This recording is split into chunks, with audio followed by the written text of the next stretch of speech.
Pinangunahan ng Police Regional Office Mimaropa ang isang forum na may temang War on Truth na layong palakasin ang kampanya laban sa pagkalat ng fake news sa rehiyon. Magbabalita dyan si Patrolwoman Dara Falogme. Pinangunahan ng Police Regional Office Mimaropa sa pamumuno ni Police Brigadier General Roel Cuevas Rodolfo ang matagumpay na pagsasagawa ng isang anti-fake news consultative forum na may temang Truth Matters, Empowering Communities Against Misinformation, Disinformation, Malinformation sa Camp Brigadier General Efegenio C. Navarro, Barangay Suki, Calapan City, nito lamang Agosto 28 taong kasalukuyan. Bilang bahagi ng aktibidad, isinagawa ang isang arrival honors para kay Brigadier General Melencio Ragudo, Commander ng 23rd Infantry Bantay Kapayapaan Brigade, 2nd Infantry Division, Philippine Army, na nagsilbing pangunahing panauhin sa nasabing forum.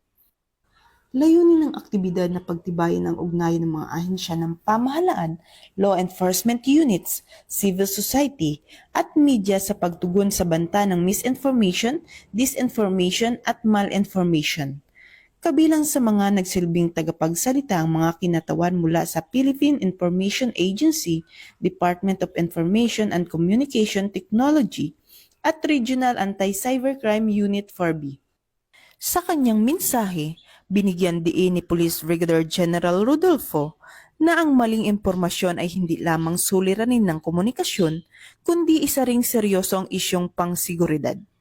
Aniya, kapag hinayaan ang kasinungalingan na kumalat, humihina ang ating mga institusyon, nawawala ang tiwala ng mamamayan at nalalagay sa panganib ang kapayapaan at kaayusan. Hinihikayat niya na ang lahat ng sektor na makiisa at magsilbing tagapagtanggol ng katotohanan sa pang-araw-araw na buhay.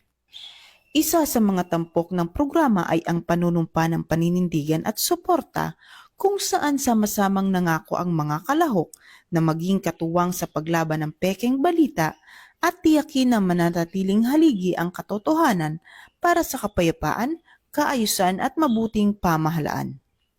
Sa pamamagitan ng forum na ito, muling pinatunayan ng Police Regional Office Mimaropa ang kanilang pangako sa malawakang edukasyon sa publiko, ligtas na komunidad at aktibong pakikibahagi sa pagbabantay sa katotohanan, lalo na sa gitna ng mga hamon ng makabagong teknolohiya at digital na impormasyon. Mula dito sa home of the Police Eco Warriors, Calapan City, Oriental, Mindoro, ako ang inyong PNN correspondent, Patrolwoman Dara Falogme, alagad ng batas, tagataguyod ng balitang pulis.